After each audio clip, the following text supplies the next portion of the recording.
গালিগালাজ শুনি, অনেক কিছু শুনি। এনাকে চিনতে পারছেন? 90 দশকের ছোট পর্দার জনপ্রিয় নায়ক টনি ডায়েস ভালোবেসে বিয়ে করেন প্রিয়া ডায়েসকে 2001 সালে। 2008 সালের শেষের দিকে তিনি স্ত্রী ও মেয়েকে নিয়ে যুক্তরাষ্ট্রে চলে যান, সেখানেই শুরু করেন নতুন বসতি।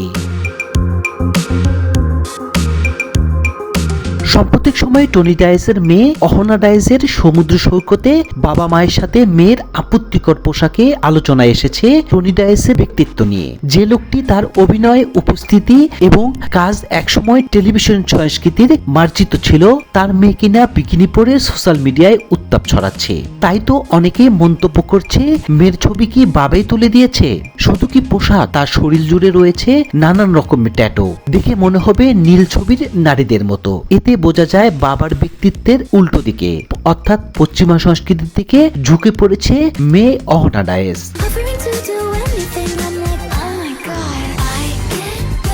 অহনা ডায়েসের বয়স 22 বছর। তিনি পড়াশোনার পাশাপাশি অভিনেত্রী, গায়িকা, নৃত্যশিল্পী, লেখক, কবি হিসেবে নিজেকে পরিচিতি হিসেবে জানান দেন। অহনা ছোটবেলা থেকে যুক্তরাষ্ট্রে বেড়ে ওঠা, বন্ধু বান্ধব সবাই পশ্চিমা, এমনকি তারা ধর্মীয়ভাবে খ্রিস্টান। অহনা ডায়েস সেই আবহে বেড়ে উঠেছে, কিন্তু অহনার মা বাবার পরিবর্তন তেমন নেই। তাহলে কি টনি ডায়েস তার মেয়েকে কন্ট্রোল করতে পারছে না?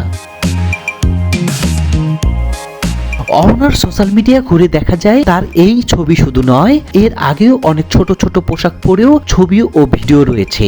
অহনার চলাফেরা নিয়ে নেটিজেনরা কথা তুলেছে। তারা বলছে, রুচিশীল, মার্জিত, ভদ্র কোনো নাট্য অভিনেতার নাম এলেই টনি ডায়েসের কথা আসবেই। সেখানে নিজের মেয়েকে মার্জিত করতে পারেননি টনি ডায়েস। বিশেষ করে সন্তান মানুষ করা ক্ষেত্রে বাঙালি সংস্কৃতি, শালীনতা ও মূল্যবোধের জায়গাকে অবহেলা করা হলেও প্রশ্ন ওঠে, সংস্কৃতি কি শুধু বক্তৃতা আর পরিচয়ের জন্য, নাকি আচরণে তার প্রতিফলন থাকা উচিত? একজন পরিচিত শিল্পীর কাছ থেকে সমাজ আরো দায়িত্বশীল অবস্থা প্রত্যাশা করেন, কারণ তাদের জীবনযাত্রা অনেকের কাছে আইডল হয়ে থাকে।